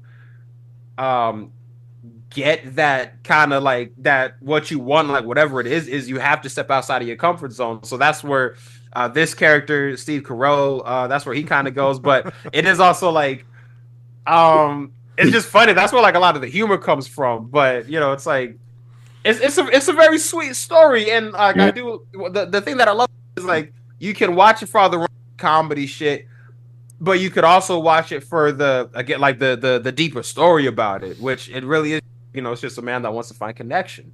Yeah. Also, Kevin Hart is also in this movie as well. Kevin Hart has. That's right. No, the only thing about this, like, because Netflix fucking edited out the scene between him and I forget the actor's name, but he was also in Think Like a Man. Romany Malco. Exactly. Yeah. So I'm like, bro, this is my favorite. Bro, that was like one of the best scenes in this movie. That was the funniest fucking thing. I'm like, what the hell? This is my He's favorite. Like, first off, watch your mouth because you say these big words. I'm gonna take that as disrespect. He goes, this your boy? Yeah, this is my boy. We both were smart tech. He goes, you got fucked up with him. What did I do? The thing he does, you got fucked up with him. He goes, aim high, Willis, aim high. Bro, the gift next to him, where I think it's like the Indian dude. Oh, okay. Thank you for because you quoted this movie to Joel years ago. You remember that on this podcast? I forget the context between me and Joel, but I remember like in the scene because he was talking to the dude, like C-Pro was talking to this dude, and he was like. He's like, hey, I'm not gonna do the accent, but he's like, hey man, how old are you? Like he's like, how old are you, man? Like 25, 26. He's like, I'm 40. He's like, oh my brother, you gotta get on that. When you put that to Joel years ago on the podcast, I had to walk up from my desk and walk out. I was laughing so hard where I could not stop laughing. No, but like what's funny is like that line, like, oh bro, you got to get on that. That ties in perfectly, succinctly to what I was saying about like, bro, like at a certain point you just got to step outside of your comfort. You got to step outside the circle and just fucking you just got to chase what you after. You know what I'm saying? How old are you? Yeah, you're like 25, 26. I'm 40. You gotta get on that. It's so funny, bro. It's funny, but it's fucking real, dude. One of my favorite scenes is when they go on the speed, and this is how different now. The speed dating, and then when Romney Malco's woman comes in, he goes, "Hey, is this your card?" He goes, "Yeah, remember I told you that I held your card for you at the thing," and he goes, "So you put she was a hoe for show?" He goes, "Oh yeah, she was a hoe." For sure. or he goes, I'm quoting the movie, everybody. I'm quoting the movie. He goes, you're telling me you were like, so you wrote this that she was hurting for a squirt. Crazy. And he goes, yep. He goes, what, you ain't my bitch. You know what I say? It's the fact that she like accepted that as a response is insane to me. You know what I'm saying? Because like, he's like the whitest guy ever saying it. Know what I say? You know what I'm saying? He goes, hey man, like keep your bitch on a leash. He goes, hey man, hey yo, come on man, that's my woman, bro. It's I'm with you. It's if you can find the scene in the Kevin Hart scene, because when you and Kaylin told me that years ago that you're watching it and the scene was removed, I got so angry. I was like, I was angry because bro, I'm like when I seen the the clip, I was like, I got to see this movie. I got to get on that. I got to see this fucking movie. So then, like, it's finally time to watch this movie. Fucking 3 years later, the shit's not even there. I was like, oh my. I'm like, what are y'all censoring? It's a fucking streaming service. If we was watching on like fucking Channel 15, ABC Family or some shit, I could see you cutting it out. I don't think the Blu-ray has it either. I think you have to buy like the original release DVD Blu-ray from like 20 years ago. What? I don't think it's funny. One of the funniest scenes ever, and it's like, what's wrong with it? It's Kevin Hart. It's Kevin Hart, who's a big name now. I mean, he was no one back then, but. Oh man, yeah. When you told me that story, but it's gone. I was like, oh, come on, man. But yeah, it's a great movie. Good picnic. Sorry, keep going. No, it definitely grinded my gears. I have a final pick, but I have an honorable mention. Go ahead. The final pick is, I don't know. It's kind of interchangeable, but because me. This movie freshman year, it's called She's Out of My League. My man. With Jay Baruchel, if I'm pronouncing that correctly, and Alice Eve. I think Kristen Ritter was in it. This movie was funny because again, like, you know, it's freshman year. It's like I'm kind of I love this movie. Freshman year of college. It's like like, you know, kind of new to the game. You know what I'm saying? The brother wasn't really like up in it like that, like I am now. But you know, it was very kind of like 40 Virgin, very funny, kind of raunchy, you know, but definitely like heartwarming because it's just like, yo, it's just, dude, you gotta believe in yourself, have confidence, and then, you know, not that like. I'm trying to be so careful about how I say so because I don't want it to be like misconstrued. But like in his case, there was a woman he was interested in, and then, you know, he just kind of he went for it basically. And so it's like when you think that's your person, or, you know, like, or whatever you are working towards in the future, you just got to go for it. And so like this movie basically. At that time, I was like, you know what? Maybe I should have confidence in myself. Maybe I should XYZ and blah blah blah. And, you know, so I appreciate the movie for that message. And it was funny, and it's kind of a nostalgic movie for it. You know, I watched it. Yeah, I was 18. Damn, college. Yeah, that's right. Fucking 10 years ago. Yeah, man. I'm 28. I'm as old as y'all now. I remember that very well. I remember we went to Zia Records. I remember I bought it on Blu-ray. And we watched it in our former friend's dorm. I remember that. Yep. That's right. Yep. But and then honorable mention it's called About Time with How was that movie? Oh, love that movie. I have not seen this before. What? I know. You should watch this movie. I think you would. No, this movie damn near had me in fucking tears, bro. I think this, like, I don't know. You should watch. I think if you'd watch this movie, it would be in top 5. That's just me. I'm fucking telling you. People have told me that before. Even my own dad has told me that before. Funny enough, like, he's like, I think you would like probably relate this movie and everything. So I know. Yeah, I'm gonna watch it. Yeah, but yeah, this movie damn near killed me. And again, like, story. It's like it's a love story, but with the twist. And yeah.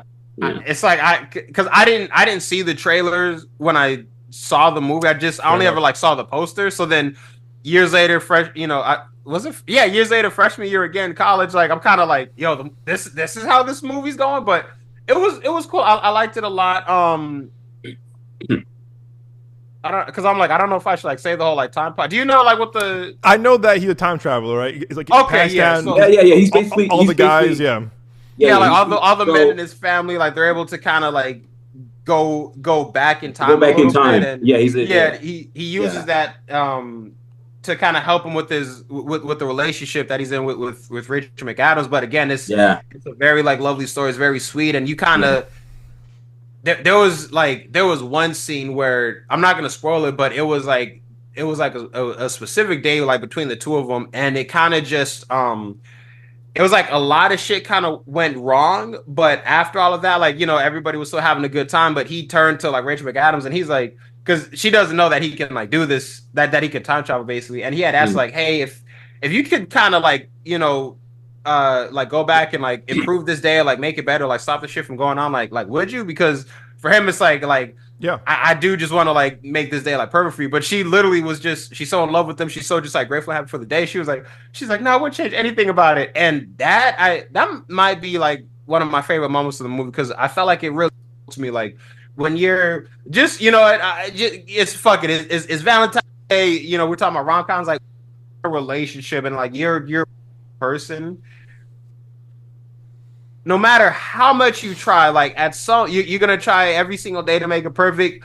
Some shit will go wrong, like any fucking day of the week. Like you're gonna fuck up, they're gonna fuck up, and vice versa. Blah blah blah. But the main thing is just like it's like if y'all like love each other, like genuinely and fully and deeply, like if y'all like really really fucking rock with each other, all of those like imperfections and all those like weekly daily fuck ups, like they don't matter. It's just like, yo, we're together. So it's kind of like, you know, it's like it's easy to fucking forget about it. And it's like just being together. That's the perfect day. I could have got my fucking like leg cut off and be with it, but I was with you, so I'm fucking happy. Yeah, no. The one thing I took away from this movie, and that was a great saying what you just said, you know, Nick, like no, for real.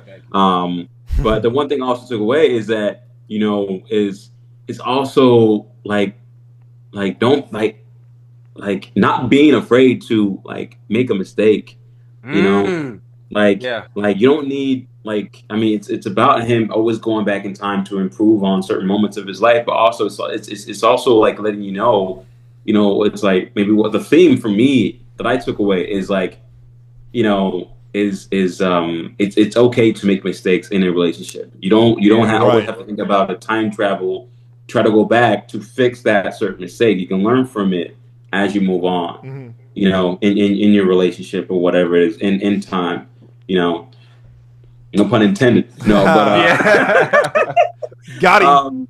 But yeah, I you know, if I would definitely put this in like my top 5 too as well. If I didn't have like the list that I have now, but it's, you know, it's a great film. It really was, you know. I'm so it's funny. I feel like I'm like the odd kid out because I feel like you guys now, my own father, like everyone I talk to loves this movie, and I have yet to see this movie 13 years later. It's been my watch since like my beginning of Letterboxd, IMDb, 13 years ago when this came out. No. And the same guy who did Love Actually made this movie. Oh yeah, no, yeah, same dude. Yeah, Richard Curtis.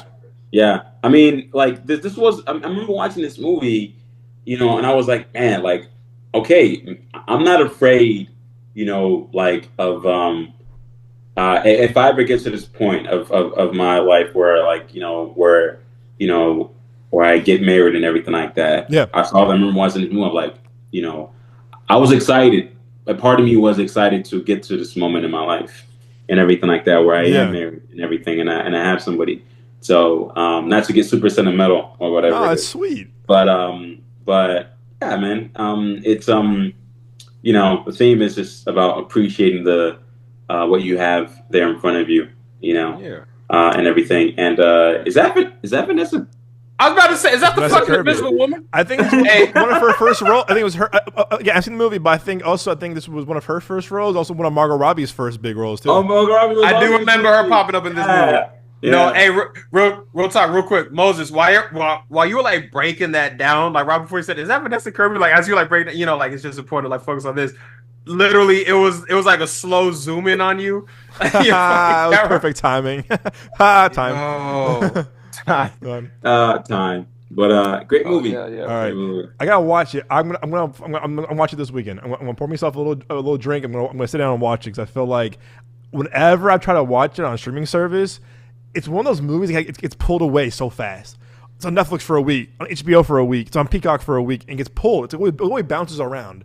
But honestly, you know what I'm gonna do this weekend? I might drive my ass to Zia Records this weekend, buy it on Blu-ray. Buys me on Blu-ray because I felt like I love this movie. If you two loved it, my family, my friends, other friends loved it, I might just buy on Blu-ray because we want to say fuck it. Because I probably love this movie too, so I'm excited to see this movie now. Even more now. Yeah, it's yeah. You know, it's great. Good list, Nick. Good list. Thank you. All right, so I'm again with you guys. Keep it short. You all said it perfectly. Hitch. I watched it about a year ago. It holds up so well. It's super, super funny. You guys said it all perfectly. It's Will Smith, peak of his career. He's the coolest. Kevin James still kind of like still, King of Queens is #1 sitcom at the time, and you have all the Adam Sandler movies he's in too. It's like it was just star power at the same. You got TV star power, you got film star power, you got Eva Mendes who's also on the rise too. Mm-hmm. Everything was all firing at all cylinders, and it's your point. It's all about finding confidence in yourself, and finding the one. And of course, that scene, the dancing scene is so iconic. And when you hear "Yeah" by Usher, you can't help but think of this scene too. When he hits him too, it's so funny. But again, we're lucky that we grew up with people like Will Smith and Adam Sandler, like those kind of movies of like the 2000s were just special, man. It's a very special time for movies. And again, it was just like it was the era of the movie star, because again, this was an original rom-com that opened up like almost 50 mil opening weekend. 50 mil for a rom-com, an original rom-com. Crazy. Star power, man, was different back in 2000s. Bro, for us. Opening weekend, 50? Wow. Yeah, for a rom-com. That's crazy. That's crazy. They don't do it like that no more. No. They don't, man. They don't. Power. He had that star power. Will Smith really had that type of like star power. Wow. That's crazy. It was him and Adam, that 2000s, him and Adam Sandler, like all of them came out. I mean, maybe a stinker here and there, like Wild Wild West or Lil Nicky. But I think back to that era of like those guys. I mean, it was just like those guys could open movies up big, and now it's the star power is changing a little bit. But back then it was just a different time, a different era, and it was just I remember going to AMC. I remember back in the day too. AMC movie back in the day, the popcorn bags would have like coming soon posters on it. I remember like with the AMC with my parents one time, and like every popcorn bag had like the Hitch poster on it, and it was so cool. Wow. It was like, I remember one side was like Mr. and Mrs. Smith, other side was Hitch. It was. You know what I'm kind of like realizing too? When you look at the poster for Hitch, yeah. It's just Will Smith and the title of the fucking movie. That's it. Yeah. Nothing in the background. It's like, do you need? You're gonna watch it. Exactly. Bro, but it's true. But again, look right there. It's just a simple poster, and that movie made millions. The movie made so much money. Bro, it's the fucking actor of the time. Oh my God. I'm about to put the movie on right now. It's so No, seriously, yeah. It's a different time. It was a different time for us. But I'm glad we grew up in this era of these kind of movies. So yeah, Hitch, love that movie. Again, last week I said this movie was my one-on-one, Crazy Stupid Love. You hear more of my thoughts about the movie go back to our last week's episode. I almost put this in mind, but I'm like, nah, that's so easy. It's so good. Yeah. It's so good. Actually, last week too, I was at the theater again after 15 years on the Regal during the re-release for the rom-com month, whatever. Holds up very well. It's a movie that us three we were kind of like in that middle school, high school era, so big for people like us. It's so funny. It's a great balance of humor and romance and drama. Great, no spoilers. Great twists and reveals that when it hits, it hits. And again, kind of like Hitch, his movie has everything for the gals and the guys. Like it has the humor. Yeah. It's a good rom-com for all genders, and it just works. A great cast, and this really kind of showed when we see Ryan Gosling's comedic chops for the first time. And man, it works. And and it's also the first movie he did with Emma Stone. He did Gangster Squad, then he did La La Land, of course. But this really showed Ryan Gosling's, and he's so funny in this. And the fact that he had this movie and Drive in the same year, that's pretty baller. That's crazy work, right there. Yeah, back to back too. One in July and one in September. That's pretty baller. Yeah, that's pretty baller. All right, next I watched the other day because it's one of my favorite movies is You've Got Mail. I'm a sucker for a good 90s rom-com. Yeah. Also Tom Hanks, top of his game too, of course. Meg Ryan still does, Meg Ryan and him were they were the America sweethearts at the time, because it was just like they were like all these rom-coms. Nancy Meyers, who's Nora Ephron, who I'm a huge fan of. Nora Ephron to me really got New York romance down really well. And I feel like she passed away about 13 years ago, or 12 years, or 14 years ago. Nora Ephron has this like really to make New York a character in rom-coms, and I feel like we haven't seen that much anymore, given that a lot of the movies are now shot not in the U.S. anymore. But if you go back, even Sleepless in Seattle, like she can make all the locations feel like actual characters, and New York's a character in this. But again, you've got Mel again at a time where the internet was becoming a thing. Wasn't how it is now, of course. It was like AOL, the dial-up, the boot up, whatever. It was just a different time for online chatting and online emailing and all that kind of chat room. It's a period of its time. Also, bookstores were we still have Barnes and Noble here and there, but like how NYC and even probably here too, and even like in Chicago, like all these like bookstores were a huge thing. Smaller bookstores, big bookstores, and it's all digital now too. But it's a very maybe I gotta watch this movie for like inspiration. Oh, you would love this movie. It's on Netflix. You'll love this movie. Also, Dave Chappelle's in this movie too. Funny enough, it's on my list. He plays on my list right now. He plays he plays That's all you have to tell me. He plays Tom Hanks' business partner.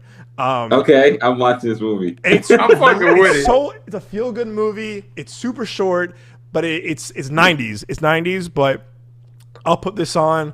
I feel I'm happy watching this. I'm happy watching this movie. It makes me so happy, like Hitch does, like Crazy Stupid Love, all feel good movies. And again, it's a very 90s, but it's a film that captures that time really well, from what I've heard, from what I understand. But also too, it's a very sweet movie too, about you never know who you might fall in love with, and it's really about like, hey, just like all about timing, too, kind of about time, but it's all about time.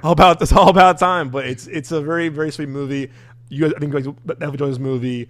Very sweet, but again, it's just they don't make rom-coms like this the way they used to. Nora Ephron was just a very talented writer and filmmaker. So definitely check out You've Got Mail.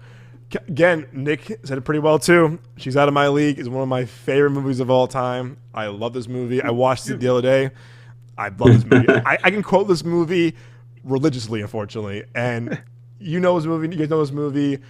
If people ask about rom-coms or suggestions, I always put people on this movie no matter what. I love this movie.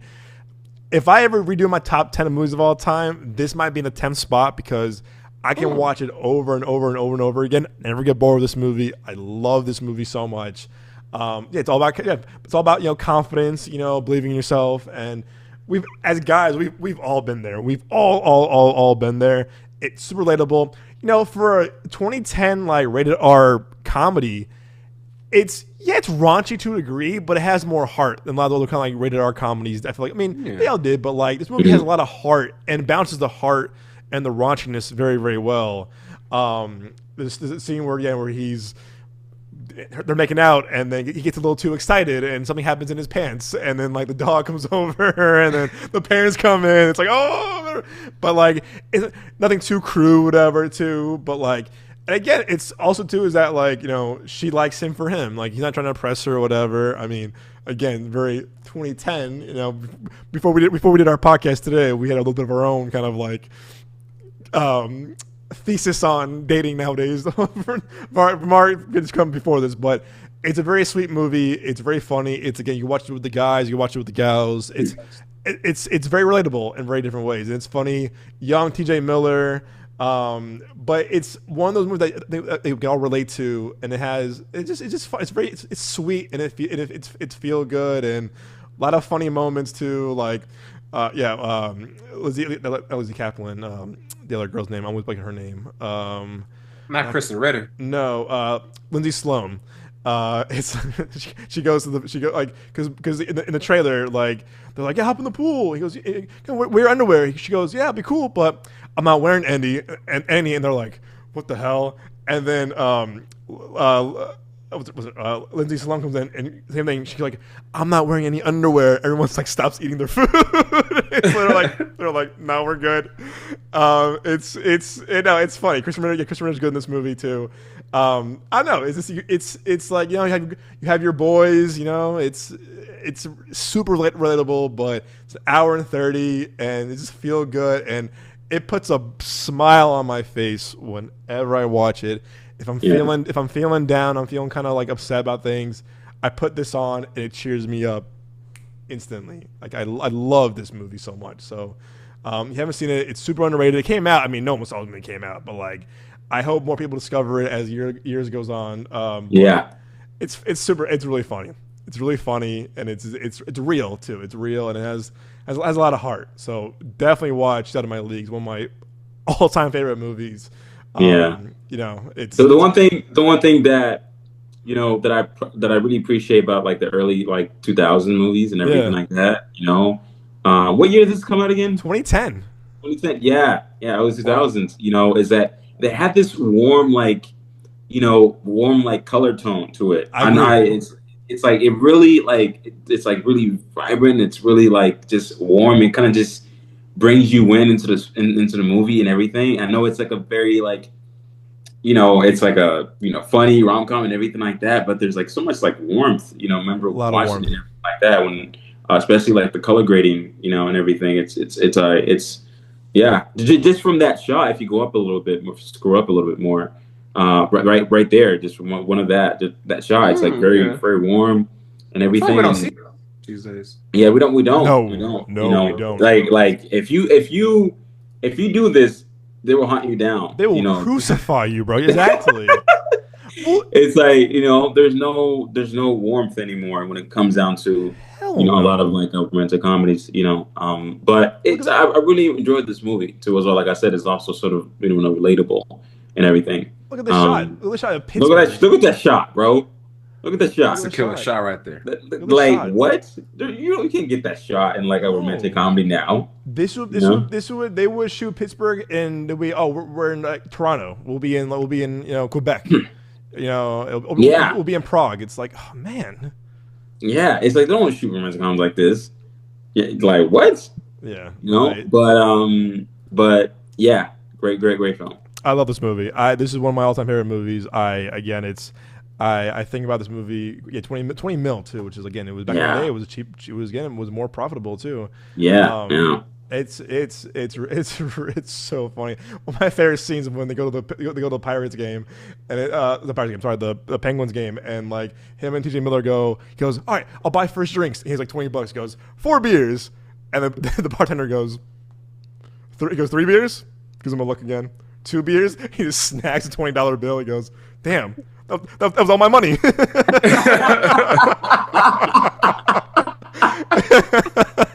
That's hilarious. It's great. I got watched it on Blu-ray. I got about years ago with Nick in college. I love this movie. But again, I think about you guys a little bit, like my group of friends, like that hype you up, whatever. But it's a feel good. I adore this movie.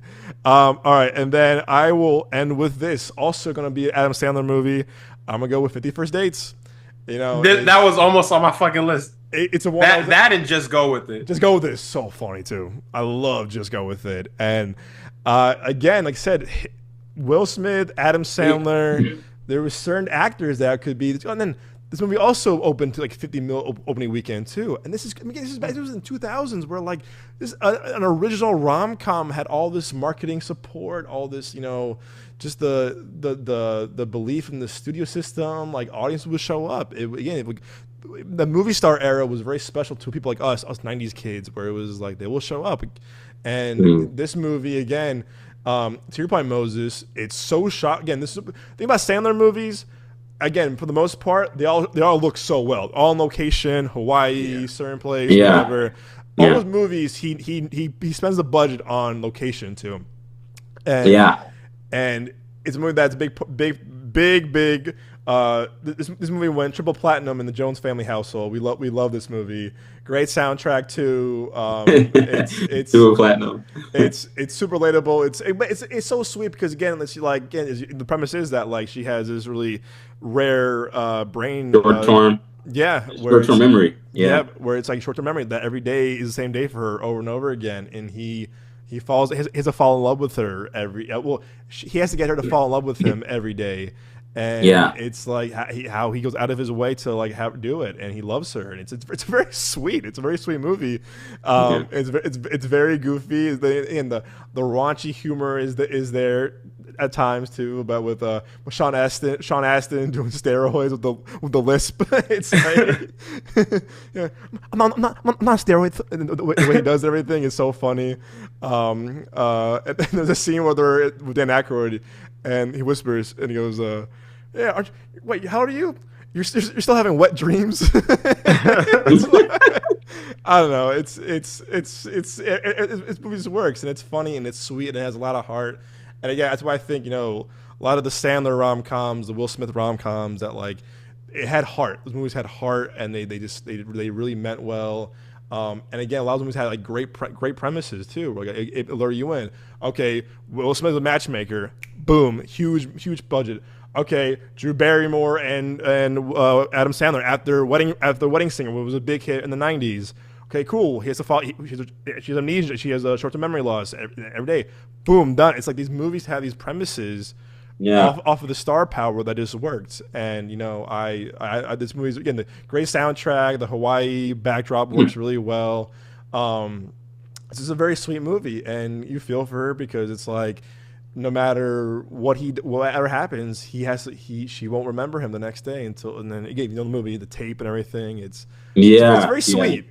It is. It is very, very, very sweet. It's a sweet movie. And I remember watching this and everything. It's been like a long time since I watched this and everything. But I remember watching it. I was like, damn, like always having to especially for Alan Sandler's character, always having to basically go back, go back in time to make sure that he goes back to her at the same spot or whatever it is to get her to, fall in love with her again, everything like that. That's what I was saying about, about time. Yeah. About like the movie, about time and everything like that. There's sort of like same, like, not exactly same similarities or whatever it is, but there's like the same like aspect of like always having to go back, win her over again. I mean, to win her over again a little bit. That's a good point. So damn, that's a good point. Like, I haven't gonna lie. It's you know true. what I mean? So that's what I'm saying. It's like, I think, we were talking about earlier, it's like, I think you really love About Time because it has this similarity for with this film. It's always having to go back to, to basically, I don't know, go back to the same person again that you love to try to make sure that she try to win her over again, because every time, she has a memory loss and everything. And it's very sweet, man. It's also very sad. It is sad because it is kind of heavy, yeah. So How is this a romantic comedy, bro? No. True. Sorry. So, spoiler alert for 22 years old is that she has a kid with him, and then like the next day, that tape is so sweet with the song "Somewhere Over the Rainbow," the Hawaiian version of that, and then she sees his life. She got married. She has a kid, but she wakes up. She doesn't know that, and it's just like. And at the end too, when they're on the boat and she walks up and she sees her daughter, and she has no idea that she had a daughter. It's like you're right. It's really sad, but it's like that's kind of like wild too. I was thinking, it's like the more you talk about it, I'm like, wait a minute, is this is? I know it's a romantic comedy, which it is, right? It gets me every time. Yeah, there's a lot of like characteristics, sort of like moment and everything, and it's like, but at the same time, it's like. There's like a lot of, it's like, especially when you like really, really pay attention to like what the characters are, I mean, this character, is dealing with his like memory loss and everything. It's like kind of like heartbreaking a little bit. Oh, it's devastating. It's like, damn, always having to live your life over again. Via tape.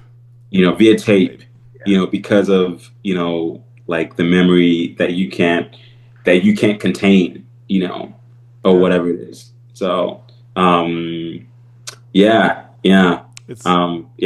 so good. It's just all right, man. Even Screen Rant said the first date's ending secretly really tragic. It's tragic because again, she doesn't remember having a wedding, or I mean, the tape shows her that, but having a kid, having a daughter, and all these memories is like they're there, but they're not her memories because she doesn't really remember that, and it's I think they should make this. They should make a part 2. They should. That would be too fucking much. That would be too. You know what? I mean, Drew, she's still here. It's like that. He was asking the dad, like, like, what do you do, like, when she wakes up and she's 10 and she's fucking 10 years older, bro. The sequel, like the part 2, like that's that, like when she wakes up and she's gonna be like, I don't know how old Drew Barrymore is right now, but like, it's what that movie come out like 2004, 03 or 5, 04. Yeah, so she's waking up like fucking 20 years later, bro. Yeah. If I woke up and I was 20 years older and I had like kids and shit, do you it's like on one hand, like that's cool because like, it's like you want to have like a family, but then on the other hand, it's like my first thought is like, who the fuck are you in my house right now, dude? Like, it's like I don't even like know you, so it's just like that is kind of heavy too. Because also, I don't know, I was about to go on a whole little ramble. No, but you're right. But also too, I mean, that'd be heartbreaking though. It's heartbreaking. Also, it would be a great movie. It would just be like a heartbreaking one though. And then I remember too, they did that awful movie Blended, and I'm like, never mind. Blended was rough. Oh yeah, Blended was rough. I'll tell you what though, this might have my favorite opening scene of any Sandler movie because remember it's like all month of those women goes, they're like, well, tell me about Hawaii. I'm the most amazing guy. Henry Roth. All these women. Oh, his name was Henry Roth. He cuts to Kevin James. Henry Roth. It's all these women, and it just cuts to Kevin James saying his name. My first time watching that, when I was a kid, I was like, "What?" It's so like I'm not following this at all. It's literally it makes me laugh every time because it's so random. It's just like, yeah, there he is, there he is. The movie, the woman. Oh, like we dance under the ocean line. We swam with dolphins. Tell me his name, Henry Roth. Fucking Kevin James, Henry Roth. It's just so funny. It just works. I'll end us on this, then we'll give our social medias out. But real quick, also honorable mention for me is I Love You, Man. I Love You, Man. This movie. Oh, you would love this movie. This movie also goes triple platinum in the Jones family household. We love this movie because it is legit one of the ultimate bromance movies because it's legit Paul Rudd falling in love with Jason Segel and vice versa. It's again 2009. It's one of those comedies that just works of that time, and it still holds up very well if you ask me. It still holds up very, very well, and they just have great chemistry, the two of them. And Rashida Jones is good in this as well. But it just when you meet male friends, when guys again, because like the premise is like Paul Rudd plays kind of like very feminine dudes getting married to Rashida Jones, but he has no guy friends. And he's like, damn, I'm in my 30s. I have no guy friends. Like shit. So when you're in that age too, it's like harder to make friends at that age and things, whatever.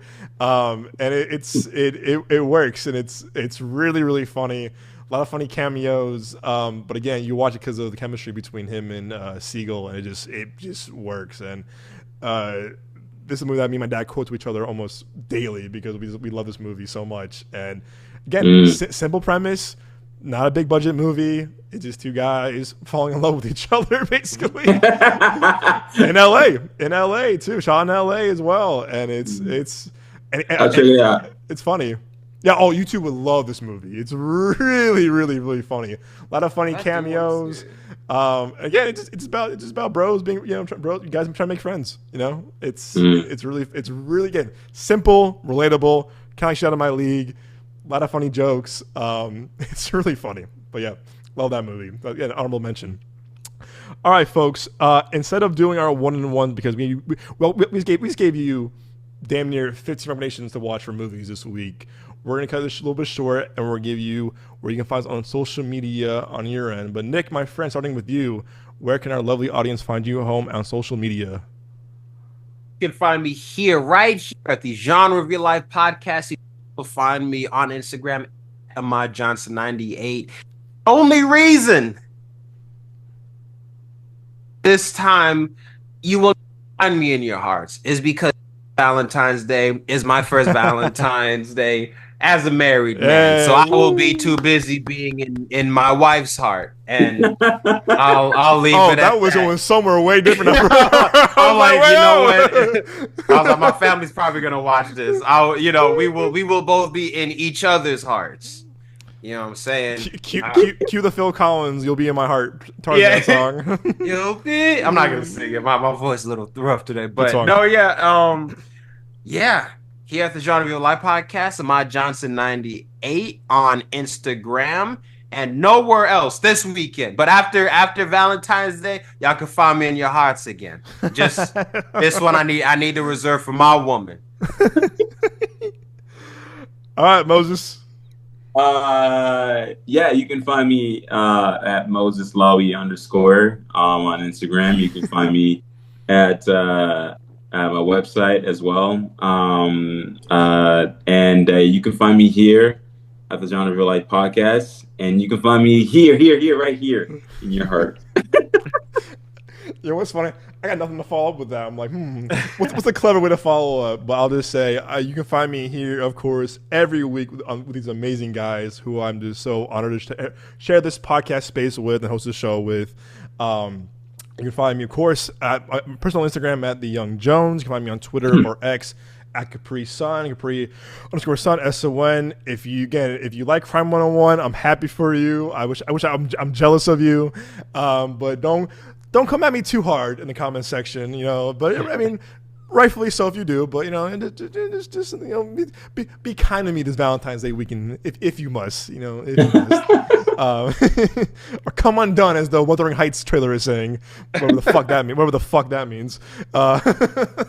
Hey, that movie is looking, it's like I'm checking out, like it's gonna do crazy, like box office numbers. It's wild. But anyways, I want to see it, but also I don't want to be the only dude in there. Yeah, me neither. No. Yeah. I don't be like, hey, what's up, ladies? Get his ass. I'm not. Yeah, TMZ shows up. They're like, we fucking got him, you guys. Well, that was me at Freakier Friday. I walked in, it was just nothing but like women, like groups of women. And there's me. I was like, how's it going, ladies? I was like, I'll be over here, kind of like right here. So I might go see. I might go see it. I mean, I want to. I'm intrigued by it, but also don't want to see. Just go see it when when it's like the third weekend. True, but I kind of want to see it this weekend. You gotta see like a late night showing. Like you gotta go get like 11:45 p.m. showing. Yeah, I'll put my hood up, I'll put my hat on, and be like one for Wuthering Heights. What movie? Wuthering Heights. This is like the third adaptation of that movie. Is it really? Yeah, it's the third adaptation. Oh my god, man, this movie's There's one that came out in 2012. There's another one that came out I think 2000 early 2000s, and another one came out in the 90s. Why is this movie so horny? I mean, why is this movie so fucking horny? Like, geez. The one in 2012, it's it's funny. The one in 2012, wasn't wasn't like this. I think it's the director. It's literally the director. Oh, it's homegirl who did Saltburn and Promising Young Woman. Yeah. Yeah, the director and everything, because he did the one in 2012 is actually true to the actual adaptation of the book and everything. But yeah. Oh, that's right, because the controversy with the because of the actor and everything. Like he's supposed to be like a darker skin, sort of like a male guy and everything, and now this adaptation is Ray Fiennes played him. Yeah. Yeah. Brother, come on, dog. Ooh, 31% Rotten Tomatoes. Not great. That's so bad. It's not good. That one. Oh, wow. How ironic. 69% on 69. 20. And this one, I think this number. And this one has what? City Foe. He's at 64. I'm gonna be. We'll see. But I'm not gonna probably go see it until third week or second week when it comes out. I'll report back to you guys. So I'll be the strong soldier for all of us. I'm like, y'all let me know how that movie. Yeah. Maybe I'll probably meet somebody. Who knows? Maybe I'll meet somebody. Probably not. No, probably no. Never know. Who am I fucking kidding? That's why I'm here still. But of course, you can find all of our cool links to the most amazing work, whether it's these guys' amazing short films or amazing articles that they're featured in, under our link tree on our Instagram and our YouTube page. Again, help us grow our Apple Podcasts, please. 20 ratings on Apple Podcasts. And guys, please, we're so close. Help us help you, please, on YouTube. Again, we're 22 away from 1,000 subs. Again, I want to shout out Nick's amazing wife again, Kaylin, for doing an amazing job with our YouTube. She's been handling all of that too. She's been killing it. Thank you, Kaylin. Again, help us out, help her out as well by subscribing and reviewing us on YouTube, on Apple, on Amazon, Spotify. But we hope you enjoyed all of our takes on rom-coms during this holiday, this Valentine's Day. Like I said, whether you're single, taking or in between, don't worry. The Genre of Life podcast is always here for you no matter what, as well as the movies. And speaking of the movies, we will see you guys, as always, at the movies.